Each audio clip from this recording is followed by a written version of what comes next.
Korku oyunları sadece karanlık atmosferleriyle değil, zaman zaman tartışmalı içerikleriyle de adından söz ettiriyor. Bu videoda hem ürkütücü hem de rahatsız edici yönleriyle öne çıkan oyunları keşfe çıkacağız. Videoda ilerledikçe daha karanlık ve rahatsız edici oyunlarla karşılaşacaksınız. Hazırsanız oyunların karanlık dünyasının kapılarını birlikte aralayalım. LSD Dream Emulator 1998 yılında Japonya'da çıkmış bir keşif oyunu. Oyuncuların belirli bir amacı olmadan tuhaf, sürreal ve rüya benzeri dünyaları keşfetmesini konu alır. Oyunun sürreal ortamları, yönsüz yapısı ve eski tarz grafikleri birleşince zaman zaman oldukça ürkütücü bir deneyim ortaya çıkıyor. Hele ki bazen beliren ve tüm ilerlemenizi geri alan Shadow Man karakterinden bahsetmiyorum bile. Kabul etmek gerekir ki eski Japon oyunlarının havası bambaşka. The Theater, Sad Satan tarafından geliştirilen bir oyun ve 2010 yılında ortaya çıkan bir creepypasta'ya dayanıyor. Hikaye, oyuncunun bir adama bilet vererek karanlık bir koridordan geçmeye çalışmasını anlatıyor. Her geçişten sonra ekran kararıyor ve oyuncu başlangıç noktasına geri dönüyor. Oyun, bu döngüyü tekrar ettirerek zamanla daha garip bir hal alıyor. Retro grafikleri, anlaşılmaz film afişleri ve oyun içi konuşmalarla birleşince adeta cehennemvari bir rüya ortamı yaratıyor. Yoksa P.T.'nin ilham kaynağı olabilir mi? Darkwood, taptan bir hayatta kalma korku oyunudur ve Sovyetler Birliği sınırlarında geçer. Oyuncu, gündüzleri eşyalar toplayıp yeteneklerini geliştirir, geceleri ise sığınağını güçlendirip yaratıktan korunmaya çalışır. Oyun, Acid Wizard Studios tarafından geliştirilmiş, 2014'te erken erişime açılmış ve 2017'de tam sürüm olarak yayınlanmıştır. 2019'da konsollara da çıktı. Oyun oldukça iyi yorumlar aldı ve hala birçok platformda oynanabilir durumda. Inside, Limbo'nun geliştiricileri tarafından yapıldı ve oynayış tarzı da oldukça benzer. Yine garip ve düşmanca bir ortamda yolunu bulmaya çalışan bir çocuğun hikayesini anlatıyor. Anlatım, büyük ölçüde oyuncunun çevreyle olan etkileşimleri üzerinden ilerliyor. Bu çocuğun tam olarak neden bu yolculukta olduğu hala net değil ve insanlar hala teoriler üretmeye devam ediyorlar. Worlds.com, Worlds Incorporated tarafından 1995'te çıkarılan 3D bir çevrimiçi iletişim platformudur. Aslında bir korku oyunu değil ama neredeyse öyleymiş gibi hissettiriyor. Teknik olarak pek oyun sayılmaz ama oynanabilir. Hangi yılda oynarsanız oynayın sizi adeta 90'ların ortasına ışınlıyor. Ancak bu nostaljik grafikler bir noktadan sonra rahatsız edici hale gelebiliyor. Hele ki bu platformun Saturn tarikatı adında insanları ifşa eden ve hatta gerçek hayatta onlara zarar veren kişilerden oluştuğu iddia edilen bir tarikatla ilişkilendirilmiş olması işleri daha da rahatsız edici kılıyor. Bir de Nexe Alice adında ürkütücü bir görünüme sahip gizemli bir adam var. Rastgele oyuncuları takip ediyor ve onları korkunç yerlere ışınlıyormuş. Carmageddon, 1997 yılında Stainless Games tarafından geliştirilen bir araç savaş oyunu. Başlangıçta bir Mad Max oyunu olarak tasarlanmıştı fakat lisans alamayınca yapımcılar Death Race 2000 temasıyla devam etmeye karar verdiler. Oyun, zaman sınırı olan klasik bir yarış oyunu gibi başlasa da oyuncunun yarışları bitirmek için rakip araçları yok etmesi ya da haritadaki tüm yayaları ezmesi gibi alternatif yöntemler sunuyordu. Bu da 1997 yılı için oldukça tartışmalı bir durumdu ve oyunu dönemine göre oldukça karanlık bir yapım haline getirdi. Tomato Way, bir FPS slasher oyunu. Oyunda gerçek bir domates karakterini oynayıp canavarları öldürerek para kazanıyorsunuz. Evet, dümdüz domates. 2016 Aralık'ta çıkan bu oyun oldukça tuhaf bir deneyim sunuyor. Görselleri rahatsız edici denebilir ve oyun neredeyse bedavaya satılıyor. Domates olup FPS oynama fikri sizi de heyecanlandırıyorsa bu oyun tam da size göre.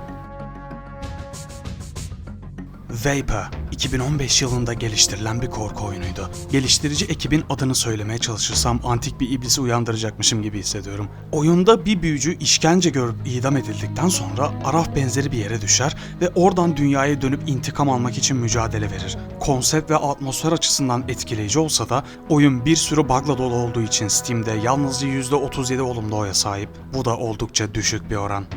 Free Ice Cream, 2009 yılında Newgrounds'ta yayınlanan bir flash oyunudur. İki küçük kız çocuğunun kaçırılıp kendilerini öldürmek isteyen çılgın bir aşçının evinden kaçmaya çalışmasını konu alır. Fazla açıklamaya gerek yok sanırım. Bu oyun oldukça rahatsız edici çünkü benzeri olayların gerçek hayatta yaşanmış olması ihtimali insanın içini ürpertiyor. Uninvited, 1986 yılında çıkan bir point and click macera oyunuydu. İsmi verilmeyen bir karakter bir araba kazasından uyanır ve kaybolan kardeşini aramak için yakındaki bir malikaneye girer. Ancak bu malikane zombiler, cehennem köpekleri ve çeşitli doğaüstü varlıklarla doludur. Oyun, çeşitli bulmacaları çözerek malikanede ilerlemenizi ve kardeşinizi bulmanızı hedefler. Retro oyun oynamayı sevenler için bu oyunun daha modern bir versiyonunun Steam'de olduğunu hatırlatmak isterim. Lone Survivor, 2012 yılında Superflat Games tarafından yayınlanan bir 2D kıyamet sonrası hayatta kalma oyunudur. Oyuncu, mutantların kol gezdiği dünyada yiyecek ve malzeme bulmak için dışarı çıkmak zorundadır. Oyuncuya bir ev verilir ve oraya sık sık dönerek uyuması gerekir. Oyunda birkaç farklı son da mevcut. Post-apokaliptik korku oyunu dendiğinde bile insanın tüyleri diken diken olur ama Lone Survivor'ın yanında belki de o kadar da korkunç sayılmaz. GFK Reloaded. Oyun demekten çok deney demek daha doğru olabilir. Çünkü bu yapım Amerika Başkanı John F. Kennedy'nin suikastini son derece gerçekçi biçimde simüle etmeye çalışıyor. Oyuncular suikasti ne kadar gerçeğe uygun şekilde yeniden canlandırırsa o kadar yüksek puan alıyor. Hatta oyunun çıkış döneminde geliştiriciler suikasti en doğru şekilde canlandıran oyuncuya nakit para ödülü vereceklerini bile duyurmuşlardı. Bu da tahmin edebileceğiniz gibi büyük bir skandala yol açtı. Geliştiriciler daha sonra olayları yüceltmek gibi bir niyetimiz yoktu diyerek özür açıklaması yayınladı. Tüm eleştirilere rağmen oyunun küçük bir hayran kitlesi geliştiricilere başka ünlü ölümleri de canlandırmaları için talepte bulunmaya başladı. Bu talepler arasında en çok öne çıkanı 1997'de hayatını kaybeden Prenses Diana'nın ölümüydü.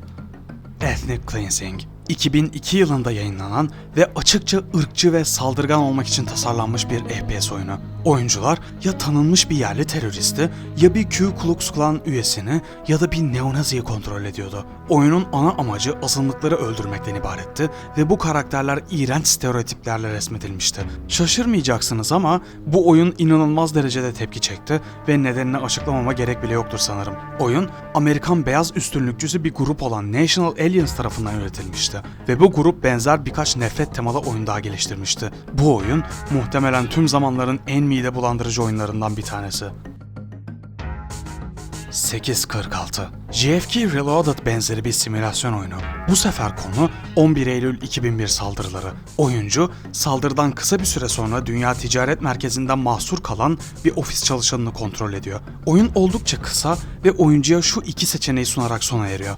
Dumanla boğularak ölmek ya da camdan atlayarak intihar etmek. Oyun 2015'te yayınlandı. Yani saldırıdan 14 yıl sonra. Haliyle kaybedilen hayatlara saygısızlık olarak görüldü ve büyük tepki çekti. Purgatory, 2017 yılında Nama tarafından geliştirilen bir JRPG'dir. Hikaye, Emma adındaki bir kızın Henry adındaki başka bir kızı Araf binasına girmeye ikna etmesiyle başlar. Henry, içeride kanlar içinde cesetlerle dolu bir kabusa düşer ve kasap olarak bilinen tehditten kaçmaya çalışır. Oyunun 2024'te bir remake yayınlandı. Öncesinde 2021'de bir devam oyunu da çıkmıştı. Seriye 2 yeni oyunun daha eklenmesi bekleniyor hatta. America's Army, 2002 yılında yayınlanan ve Amerika ordusu tarafından geliştirilen bir FPS oyun serisidir. Amacı oyunculara ordu hizmetinin nasıl bir şey olduğunu göstermekti. Oyun oldukça gerçekçi bir savaş deneyimi sunmayı hedefliyordu. Hatta bazı eklentilerde tıbbi eğitim görevleri bile vardı. 2025 itibariyle 4 oyun yayınlanmış durumda. 5. oyun ise 2018 civarında iptal edildi. Belki de bu oyunlara harcanan kaynak yerine Michael Bay'e birkaç Transformers filmi daha yaptırmak daha etkili olur. Sonuçta onlar da bir nevi askeri propaganda filmi gibi. Stasis, 2015 yılında da Brotherhood tarafından geliştirilen izometrik bir korku oyunudur. Ana karakter John Mayerchek, Titan gezegenine doğru seyahat eden bir uzay gemisinde kriyo uykusundan uyanır ve mürettebatın tamamının öldüğünü, eşi ve kızının da kayıp olduğunu fark eder. Hikaye ilerledikçe John aslında geminin gizli bir askeri araştırma tesisi olduğunu ve burada insanlara yönelik korkunç deneyler yapıldığını öğrenir. Bilim insanları yolcular üzerinde işkencelerle süper askerler yaratmaya çalışmış ve bu deneyler sonucu ortaya çıkan yaratıklar gemiyi basıp herkesi katletmiştir. İyi hikayeymiş ha. Oyun PC için çıktı ve oldukça olumlu puanlar aldı. Korku atmosferi gerçekten güçlü görünüyor. Happy Mouse, 2013 yılında yayınlanmış bir oyun olup meşhur Suicide Mouse yani intihar eden fare isimli creepypasta'ya dayanmakta. Orijinal hikayede Mickey Mouse'un siyah beyaz bir animasyon içinde durmaksızın yürüdüğü, rahatsız edici piyano müziği eşliğinde yavaş yavaş daha karanlık hale gelen bir video yer alır. Oyun ise bir yandan yanlara kayarak ilerlediğiniz, bir yandan da dünya ve karakterlerin çevrenizdeki şekillerinin karakterinizin deliliği arttıkça kabusa dönüşmeye başladığı bir platform oyunudur. Yani oyundaki dünya orijinal creepypasta'daki gibi yavaş yavaş çürüyüp bozulur. Tüyler ürpertici. September 1999, 2018 yılında 98 Demake Studios tarafından yayınlanan çok kısa, yaklaşık 5 dakikalık bir korku deneyimidir. Oyunda bir evin içinde eski 90'lar tipi analog bir video kamerasının gözünden dolaşıyorsunuz. Görsel tarzı oldukça başarılı ve kısa olmasına rağmen etkileyici bir atmosfer sunuyor diyebilirim. Retro tarzı korku oyunlarından hoşlanıyorsanız mutlaka göz atmaya değer. Zaman kaybı değil, zaten sadece 5 dakikanızı alıyor. You, Me, Hell, Biscuit Placebo tarafından geliştirilen ürkütücü bir point and click macera oyunudur. Oyunda Tur ve Toa adında iki karakteri oynuyorsunuz. Biri erkek, diğeri kız. Her ikisi de kendi kişisel cehennemlerinde hapsolmuş durumdalar. Oyuncular sadece korkutucu ortamlarla değil, aynı zamanda bu karakterlerin bozuk kişilik ve özellikleriyle ve aralarındaki sorunlu ilişkiyle de yüzleşmek zorunda. Oyunun sanatsal tarzı oldukça rahatsız edici ve kendi içsel karanlık yönleriyle yüzleşmek zorunda kalmak zaten başlı başına korkutucu. Iron Lung, David Zimanski tarafından geliştirilen bu oyun, bir mahkumun özgürlüğünü kazanmak için kan okyanusunda küçük bir denizaltıyla kaynak aramasını konu alıyor. Sessiz çöküş adı verilen kıyamet sonrası bir olaydan sonra evrendeki tüm yıldızlar ve bitkiler kaybolmuş durumda. Karanlık, klostrofobik ve görünmeyen bir varlık tarafından avlandığınız bir ortamda geçiyor. O kadar küçük bir alanda hapsolmak zaten başlı başına bir kabus. Üstüne üstlük oyun, Ocean Gate faciasıyla aynı dönemde popülerleştiği için ürkütücü bir tesadüf de yaratıyor. A Mind Joke, 1997 yılında çıkan ve görsel olarak son derece kafa karıştırıcı, hatta zaman zaman mide bulandırıcı olacak şekilde tasarlanmış bir oyun. Oyun, 2D varlıkları kullanarak 3D bir dünya izlenimi yaratmaya çalışıyor. Ama bunu öyle garip bir şekilde yapıyor ki tek amacı sizi sersemletmek gibi. Eğer hareket hastalığınız varsa bu oyundan uzak durmanızda fayda var. Gariplikten başka bir amacı yok gibi görünüyor. Enemy Zero. Bu başka bir kriyo uykusundan uyanıp uzay gemisinde ne olduğunu anlamaya çalışan kahraman temalı korku oyunu. Sega Saturn için geliştirilmiş Enemy Zero'nun farkı düşmanlarının görünmez olması. Oyuncu sadece seslere güvenerek onları tespit etmek veya öldürmek ya da kaçmak zorunda. Hikaye oldukça klasik. Uzaylılar, gizli şirket planları ve harcanabilir bir mürettebat. Ama sadece sesle yön bulmak zorunda kalmak o dönem için son derece ürkütücü bir deneyim yaratıyordu. Actual Sunlight. Bu kez doğaüstü değil, gerçek dünyadan bir korku, depresyon. Evan Winter isimli, hayatını anlamsız bulan bir adamın intiharı düşünmeye başladığı bir hikayeye tanık oluyoruz. Oyun, ürkütücülüğünü gerçekçiliğinden alıyor. Hayatın içinden bir kabus. Geliştirici Beggy, az bilinen ama etkileyici bir iş çıkarmış. The Classrooms. Her oynanışın farklı olduğu bu oyun, VHS kamerasıyla çekilmiş gibi bir görselliğe sahip. 1996 yılında geçen hikayede Robert Chen adında bir karakteri canlandırıyoruz. Yerel bir okulda kaybolan öğrencileri araştırıyoruz. Bunlardan biri de küçük kız kardeşimiz. Oyunda Proximity Voice yani yakınlık sesi özelliği açık. Yani mikrofonunuz açıksa yaratıklar sizi duyabilir. Backrooms benzeri bir ortamda geçen gerçekten ürkütücü bir deneyim sunuyor. The Executioner. Bu metin tabanlı RPG'de babamızdan kalan cellatlık görevini sürdürüyoruz. Oyunda işkenceler yaparken akıl sağlığımızı korumaya çalışıyor, bilimle büyü arasında tercihler yapıyoruz.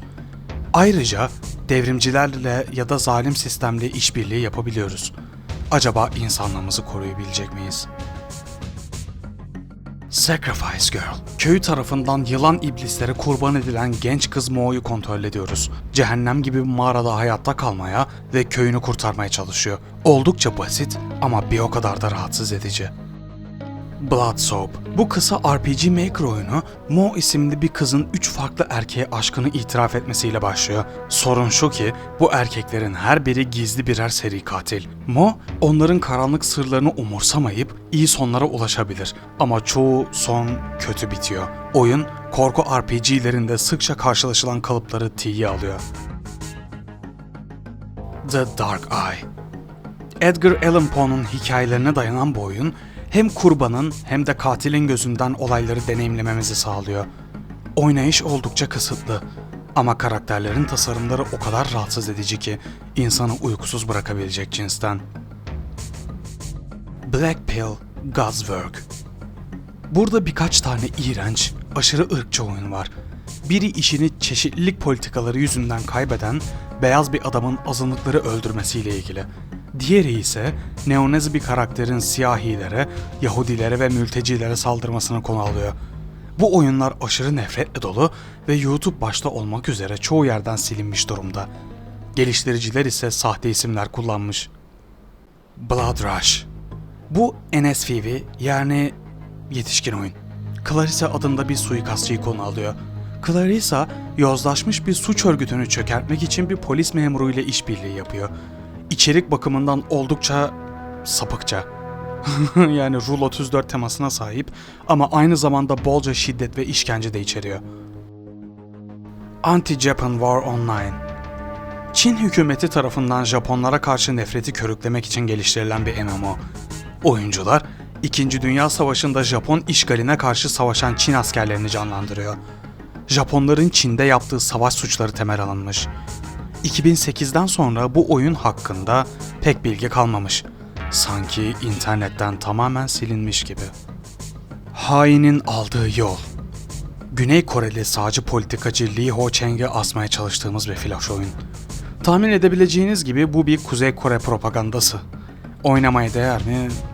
İlginizi çekmiyorsa pek de sanmıyorum. Lastboy.exe. Doom benzeri bir yürüyüş simülatörü olan bu oyun çözülemeyecek şekilde tasarlanmış. 4chan'de yayınlandığında bazı kötü niyetli kişiler sahte linklerle insanların kişisel verilerini çalmışlar. Oyun şu anda kayıp medya olarak kabul ediliyor. Banquet of Sadism. Bu oyunda bir kız 30 gün boyunca işkenceyle öldürülüyor. Evet, yanlış duymadınız. İçeriği skat yani dışkı temalı ve daha çok sadistlere hitap ediyor. Karanlık internetin derinliklerinden çıkmış bir şey gibi. Buna yorum bile yapmayacağım tabii ki. San Andreas, kayıp kişiler modu. GTA San Andreas için yapıldığı iddia edilen bir mod. Gerçek hayatta kaybolmuş kişileri bulmaya çalıştığınız iddia ediliyor. Ancak çoğu kişi bunun gerçek olmadığını, YouTube'da yaratılmış bir efsane olduğunu düşünüyor. Ama internette bir yerlerde böyle bir şey gerçekten var olabilir. Kim bilir? Tabii ki bu videoda bahsi geçen oyunlar daha buzdağının sadece görünen kısmı. Ülkeler tarafından yasaklanan, geliştiricilerinin tutuklandığı, bugün izlemesi dahi suç sayılan bazı içeriklerin oyunlarca açık seçik bir biçimde kullanıldığı, oldukça ekstrem, psikolojinizi geri dönülemeyecek şekilde etkileyecek bir sürü oyun var. Bu oyunlardan bahsedebilmem bile YouTube politikaları gereği mümkün değil. Hatta öyle sanıyorum ki bu video bile biraz önce anlattığım videoların yanında Luna Park eğlencesi gibi kalmasına rağmen sarı dolar yemekten nasibini alacak gibi görünüyor. Yine de bu oyunlar şu an açıkça erişilebilir mi bilemiyorum ama birçoğu merakımı tetikledi diyebilirim. Eğer video ilginizi çektiyse kanala abone olmayı ve videoyu beğenerek bu videoyu YouTube algoritmasına göstermeyi unutmayın. Ayrıca katıl butonu ile abone olan ve bugüne kadar beni yalnız bırakmayan herkese beni motivasyondan yoksun bırakmadıkları için sonsuz teşekkürler. İnternetin karanlık sularına dalmak için beni takip etmeye devam edin. Bir sonraki videoda görüşmek üzere.